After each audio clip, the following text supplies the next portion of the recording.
Today's sound is designed to suit you. Entertainment.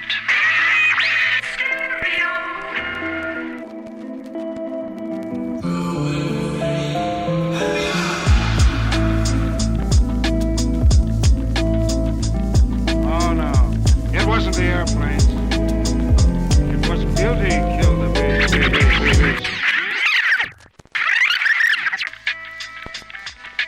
Just keep swimming, just keep swimming, just keep swimming, swimming, swimming. You make me want to be a better man. Yippee-ki-yay, motherfucker. I see dead people. That's good. Why so serious? I am serious. And don't call me Shirley. And if it is, we're prepared. Hasta la vista, baby. You're still alive.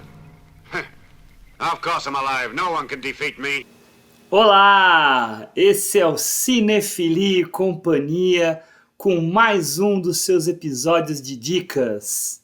Eu sou o Hugo Harris e vou aqui apresentar qual vai ser o nosso menu de hoje.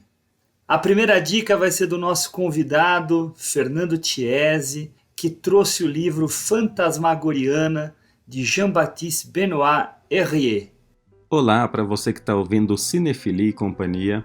Aqui é o Fernando Chiesi e hoje eu estou de volta para dar uma dica para vocês. Como a gente falou sobre o Frankenstein numa mosca, a dica de hoje é um livro que indiretamente vocês vão entender tem tudo a ver com o Frankenstein, tá? Primeiro eu vou falar sobre o livro em si e depois eu vou falar sobre a importância histórica, porque esse livro acabou resultando em algo que definitivamente mudou a literatura e a cultura pop. O livro chama Fantasmagoriana, ele é um livro que é francês e foi lançado em 1812. É um compilado com 8 histórias de fantasmas que um francês chamado Jean-Baptiste Benoit Herrier fez essa tradução de 8 histórias alemãs e lançou na França. É legal que cada história tem um jeito, uma um pouco mais leve, uma um pouco mais romântica, então acabou sendo uma compilação bastante interessante. É importante falar um pouco o que estava acontecendo tanto na Alemanha quanto na França, para a gente entender um pouco esse período histórico. A França, no século XVIII, estava descobrindo uns espetáculos de fantasmagoria, que eram algumas apresentações em que, através de jogo de espelho, luz, som, fumaça, a plateia acreditava que estava tendo contato com o sobrenatural. E já a Alemanha, ela também, no século XVIII, mais para o fim do século XVIII, a Alemanha estava descobrindo sessões de necromancia. O que era isso? Eram médiums, que também na frente da plateia tinha contato, conversava com pessoas que já tinham sido mortas, então ele estava literalmente conversando com um fantasma. Tudo isso que eu estou contando para vocês está nessa edição que foi lançada recentemente pelo sebo Clepsydra. O Fantasmagoriana nunca tinha sido lançado no Brasil e o sebo Clepsydra trouxe essa edição que é cheia de prefácio, pós-fácio, tem texto complementar, é uma edição muito caprichada, tá? Por isso que ela é a dica de hoje. É importante falar que, além das 8 histórias originais, essa edição, por ser uma edição especial aqui no Brasil, ela trouxe 2 contos extras. Agora, qual que é a importância do Fantasmagoriana em si? No verão de 1816, o poeta Lord Byron, que acho que aqui todo mundo conhece, resolveu alugar uma casa ali chamada Vila Deodat, na região da Suíça, e ele estava lá e outras pessoas foram até a Suíça para passar o verão com ele. O Lord Byron estava com o médico pessoal dele, que é o John Polidori. Esse grupo que foi encontrar o Lord Byron era formado pela amante dele, que era Claire Clairmont. Ela estava com a irmã de criação, que era Mary Godwin, e também estava o poeta Percy Shelley. E eles estavam lá passando esse verão, e esse verão ficou conhecido como o Ano Sem Verão. Por quê? Porque um pouco antes ocorreu uma erupção de um vulcão, e foi um verão completamente chuvoso, sem sol. O grupo ficou nessa casa, na Vila Deodat, e o Lord Byron resolveu propor um desafio, que era o seguinte: ele ia ler alguns contos desse livro, Fantasmagoriana, e ele fez uma proposta. Todo mundo ali ia sair e escrever o rascunho ou uma história, um conto, sobre alguma coisa de terror ou de fantasma. Então, assim, o Lord Byron fez essa proposta, e daí saíram 2 obras importantíssimas desse desafio literário. O Lord Byron, ele escreveu um conto que ficou inacabado, que ficou conhecido como O Fragmento. Posteriormente, o médico dele, o John Polidori, acabou com esse conto e resolveu lançar. E surgiu assim o livro O Vampiro, lançado em 1819, que apresentava o primeiro vampiro da prosa britânica de ficção. Então, assim, aí já é um livro realmente que mudou toda a história, né? Quando o Polidori lançou O Vampiro, que é um vampiro um pouco mais conhecido com essa imagem que a gente tem hoje do Drácula, né? E, também tão importante quanto, a irmã de criação da Claire, que a gente falou aqui que era Mary Godwin, ela futuramente se casou com esse poeta, o Percy Shelley, e a gente não precisa falar mais nada, né? Ela é a Mary Shelley. E exatamente desse desafio literário que o Lord Byron propôs, ela escreveu ali o início do que depois se transformaria no Frankenstein. Então, assim, a dica de hoje, que é o livro Fantasmagoriana, é muito bacana porque desse encontro literário, né, que foi por um acaso, um verão muito chuvoso, acabou resultando uma mudança na história da literatura. 2 personagens bem clássicos do terror acabaram saindo daí. O Frankenstein, que é original, e o vampiro um pouco mais conhecido da forma que a gente conhece hoje. Então eu espero que vocês tenham gostado. Além da importância histórica, o livro Fantasmagoriana é muito gostoso de ler. São 8 histórias bem diferentes entre si, que naturalmente você vai gostar mais de uma, menos de outra, mas é muito interessante ler e entender um pouco mais sobre esse livro que mudou a história e a cultura pop. É isso, espero que tenham gostado, um forte abraço, muito obrigado. A segunda dica é da Juliana, com a série da HBO Estação 11. Oi pessoal, minha dica de hoje é a série Estação 11, que estreou recentemente na HBO Max. Ela é a adaptação de um livro do mesmo nome, da autora canadense Emily St. John Mandel. O livro foi lançado em 2014, ou seja, antes da pandemia real, mas ele fala de uma pandemia também, uma pandemia fictícia de gripe, e principalmente fala do trauma que se sucede à perda de parentes, de amigos e de toda uma vida pré-pandêmica. É um livro bem profético, que curiosamente também traz na trama um outro livro, no caso uma graphic novel, que acaba sendo considerada profética por alguns dos sobreviventes. Eu sou apaixonadíssima pelo livro e quando soube que a série seria feita, fiquei ansiosíssima, contando os dias para assistir, e acabei bem satisfeita. Não só porque a série é fiel à história, mas porque ela é muito fiel ao tom do livro, que é um tom poético, delicado, muito mais focado nas personagens e na forma como elas lidam com essa transformação do mundo do que nos conflitos e nos perigos típicos do gênero pós-apocalíptico. E isso tá lá também, tem cultos malucos, violência, tudo, mas a sensação geral é mais otimista, mais intimista também e mais melancólica do que realmente assustadora, cautelar ou distópica. A adaptação é assinada pelo Patrick Somerville, do Maniac, da Netflix, que é uma série também bem interessante, e traz a ótima Mackenzie Davis no papel principal. Ela faz o papel de uma atriz que viaja pelo que sobrou de Chicago com uma trupe de teatro, encenando Shakespeare. Porque afinal, não basta sobreviver, a gente é humano e precisa de arte até no fim do mundo. Estação 11 tem 10 episódios de 45, 50 minutinhos e já está completa na HBO Max. O terceiro é uma dica minha, o livro da Daniela Arbex, um livro reportagem, todo dia à mesma noite, sobre a tragédia da Boate Kiss.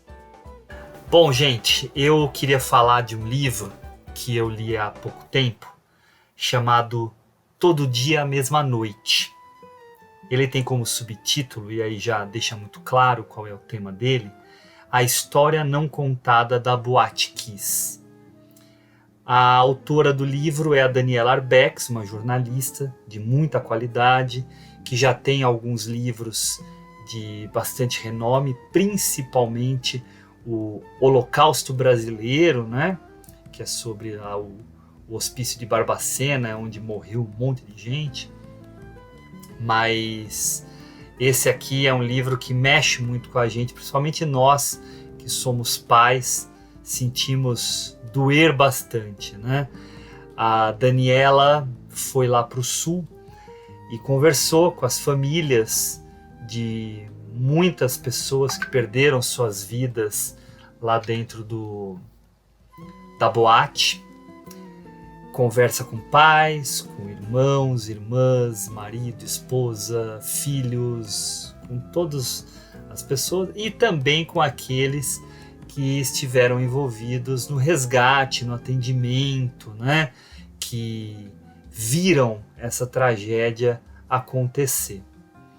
É tudo descrito de uma forma muito humana, muito cuidadosa, mexendo muito com o nosso espírito por causa exatamente daquilo que ela conseguiu apurar. Coisas terríveis, né? Como as condições em que se encontrava a infraestrutura da boate, que foi o que ocasionou a morte de tanta gente, né? Aquelas espumas de poliuretano coladas com cola de sapateiro no teto da boate, né? Essa espuma, quando queimada, soltava cianeto, que é só, né, o gás que era usado nas câmaras de gás nazistas, né? Ou seja, muita gente conseguiu sobreviver ao fogo, mas não sobreviveu ao envenenamento, né? Então isso também revolta demais, né? E sabendo que no último mês de dezembro foi o julgamento das pessoas consideradas responsáveis por essa tragédia, que foram condenadas, mas que por causa de um habeas corpus estão ainda respondendo em liberdade, eu acho que é importante falar desse livro.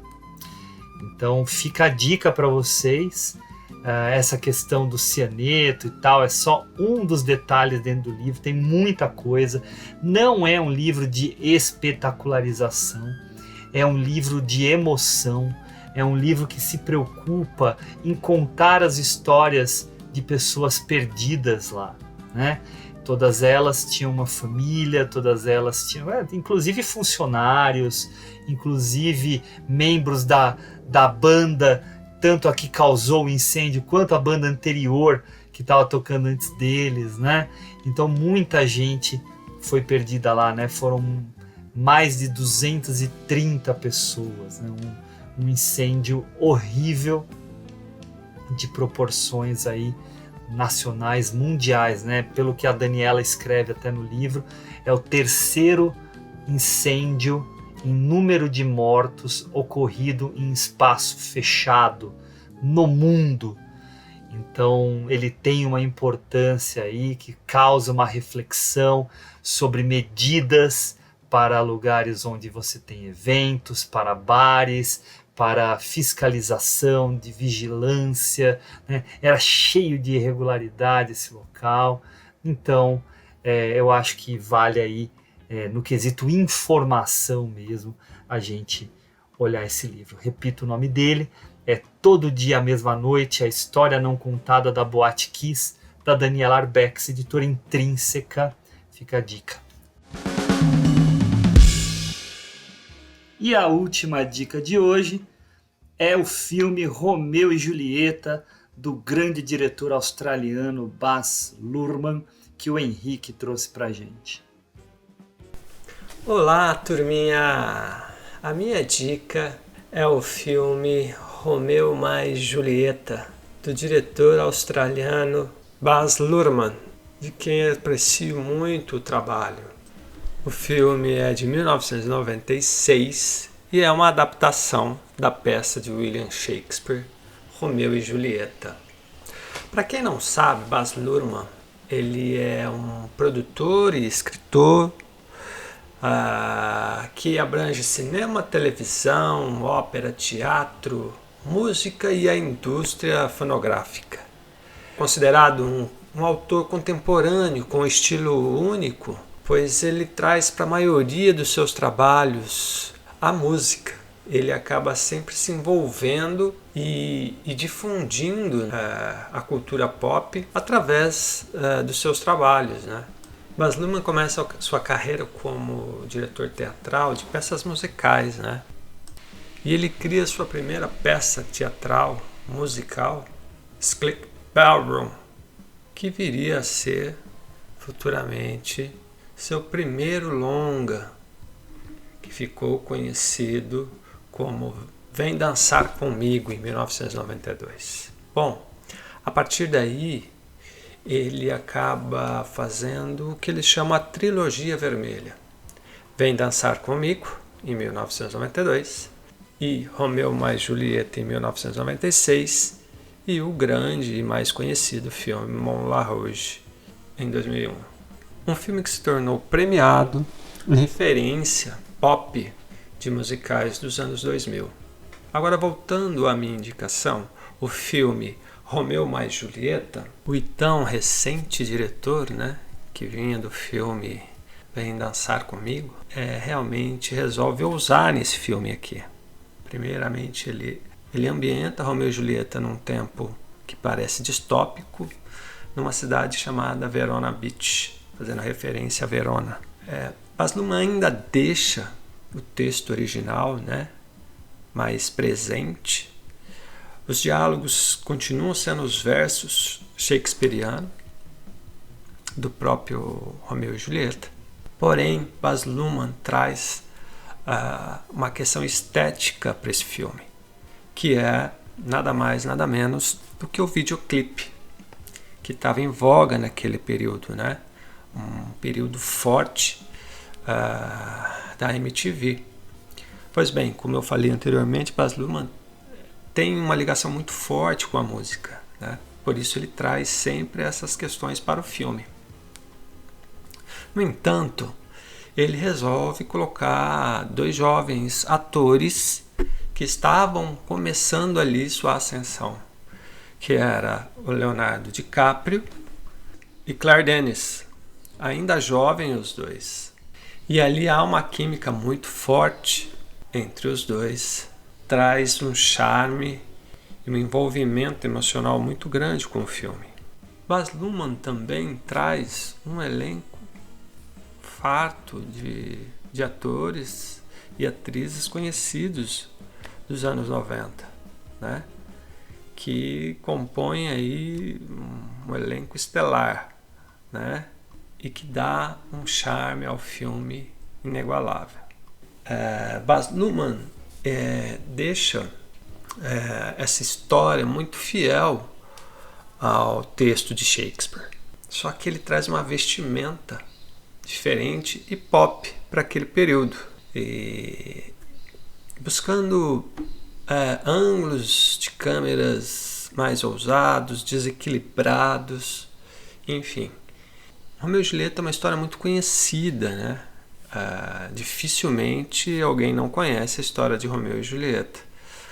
Mas, na realidade, Romeu e Julieta é uma tragédia onde dois jovens de famílias diferentes, que são rivais e inimigas, acabam se apaixonando.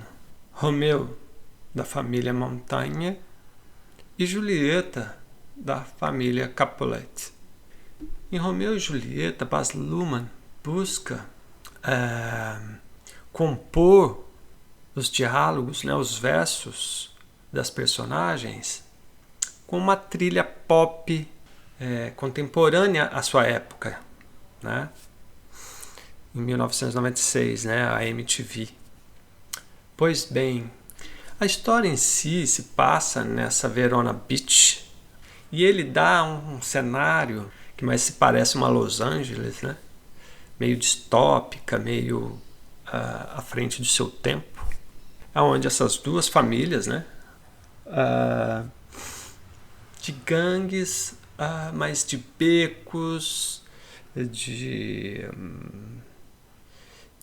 garotos rebeldes à procura de aventura, até que Romeu e Julieta se encontram em uma festa e se apaixonam, Pois bem, ao invés de espadas e facas, Baz Luhrmann traz revólveres, espingardas, metralhadoras, e um universo composto por uma montagem frenética que traz um olhar clínico para o que era ali no momento, tornando assim Romeu mais Julieta um filme único naquele período, em termos de montagem, estética, atuação e até mesmo no que viria a ser musical, pois Baz Luhrmann faz um universo totalmente diferente e irreverente nesse filme, e que viria a ser um laboratório para o seu próximo filme, que foi Moulin Rouge.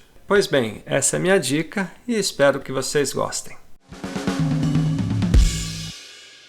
Pessoal, obrigado por terem acompanhado o nosso episódio. Espero que estejam gostando, que assistam, leiam, aproveitem aquilo que a gente está indicando para vocês. Espero que vocês continuem escutando nossos episódios. Um abraço para vocês e tchau!